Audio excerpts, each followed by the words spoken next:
34. Mr. Hyde goes to his own place, and Susan takes a honeymoon. Early in November, Jims left Ingleside.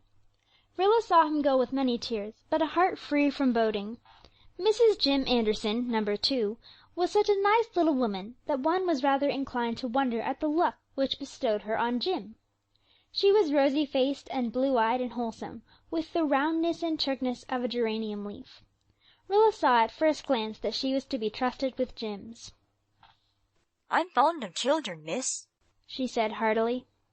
"I'm used to them. I've left 6 little brothers and sisters behind me. Jims is a dear child, and I must say you've done wonders in bringing him up so healthy and handsome.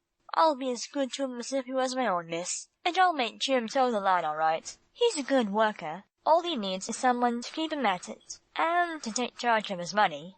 We've rented a little farm just out of the village, and we're going to settle down there. Jim wanted to stay in England, but I says no. I hate going to try a new country, and I've always thought Canada would suit me."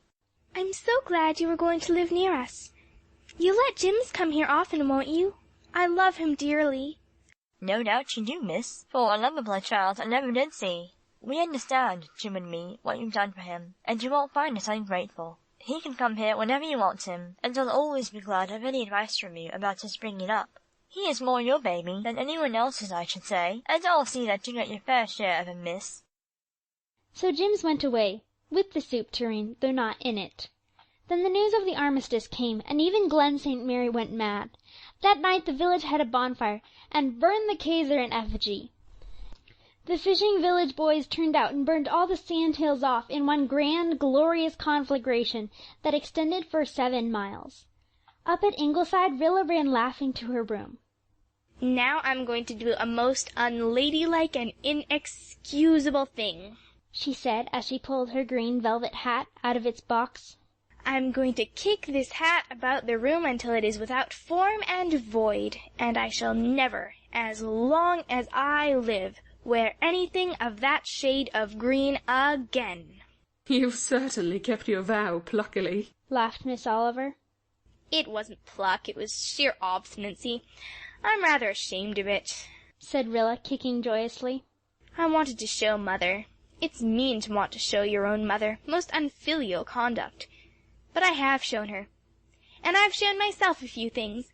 Oh, Miss Oliver, just for one moment I'm really feeling quite young again. Young and frivolous and silly. Did I ever say November was an ugly month? Why, it's the most beautiful month in the whole year. Listen to the bells ringing in Rainbow Valley. I never heard them so clearly. They're ringing for peace and new happiness and all the dear, sweet, sane, homey things that we can have again now, Miss Oliver. Not that I'm sane just now. I don't pretend to be. The whole world is having a little crazy spell today. Soon we'll sober down and keep faith and begin to build up our new world. But just for today, let's be mad and glad." Susan came in from the outdoor sunlight looking supremely satisfied.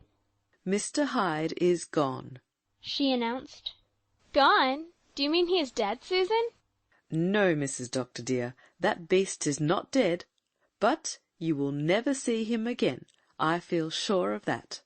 "Don't be so mysterious, Susan. What has happened to him?"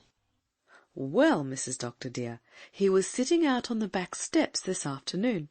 It was just after the news came that the armistice had been signed, and he was looking his highest. I can assure you he was an awesome-looking beast. All at once, Mrs. Dr. dear, Bruce Meredith came round the corner of the kitchen, walking on his stilts. He has been learning to walk on them lately, and came over to show me how well he could do it. Mr. Hyde just took a look, and one bound carried him over the yard fence. Then he went tearing through the maple grove in great leaps with his ears laid back. You never saw a creature so terrified, Mrs. Dr. dear. He has never returned." "Oh, he'll come back, Susan, probably chastened in spirit by his fright." "We will see, Mrs. Dr. dear, we will see. Remember, the armistice has been signed. And that reminds me that Whiskers-on-the-Moon had a paralytic stroke last night. I am not saying it is a judgment on him, because I am not in the counsels of the Almighty, but one can have one's own thoughts about it. Neither Whiskers-on-the-Moon or Mr. Hyde will be much more heard of in Glen St. Mary, Mrs. Dr. dear, and that you may tie to." Mr. Hyde certainly was heard of no more. As it could hardly have been his fright that kept him away, the Ingleside folk decided that some dark fate of shot or poison had descended on him, except Susan, who believed and continued to affirm that he had merely gone to his own place. Rilla lamented him, for she had been very fond of her stately golden pussy, and had liked him quite as well in his weird Hyde moods as in his tame Jekyll ones. "And now, Mrs. Dr. dear," said Susan, "since the fall house-cleaning is over, and the garden truck is all safe in the cellar, I'm going to take a honeymoon to celebrate the peace." A honeymoon, Susan? "Yes, Mrs. Dr. dear, a honeymoon," repeated Susan firmly. "I shall never be able to get a husband, but I am not going to be cheated out of everything, and a honeymoon I intend to have. I'm going to Charlottetown to visit my married brother and his family. His wife has been ailing all the fall, but nobody knows whether she is going to die or not. She never did tell anyone what she was going to do until she did it. That's the main reason why she was never liked in our family. But, to be on the safe side, I feel that I should visit her.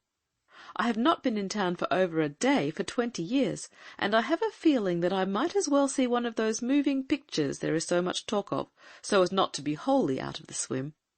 But have no fear that I shall be carried away with them, Mrs. Dr. dear. I shall be away a fortnight, if you can spare me so long." You certainly deserve a good holiday, Susan. Better take a month. That is the proper length for a honeymoon. "No, Mrs. Dr. dear, a fortnight is all I require. Besides, I must be home for at least 3 weeks before Christmas to make the proper preparations. We will have a Christmas that is a Christmas this year, Mrs. Dr. dear. Do you think there is any chance of our boys being home for it?" No, I think not, Susan. Both Jem and Shirley write that they don't expect to be home before spring. It may even be midsummer before Shirley comes. But Carl Meredith will be home, and Nan and Di, and we will have a grand celebration once more. We'll set chairs for all, Susan, as you did our first war Christmas. Yes, for all. For my dear lad whose chair must always be vacant, as well for the others, Susan. "It is not likely I would forget to set his place, Mrs. Dr. dear," said Susan, wiping her eyes as she departed to pack up for her honeymoon. End of chapter 34.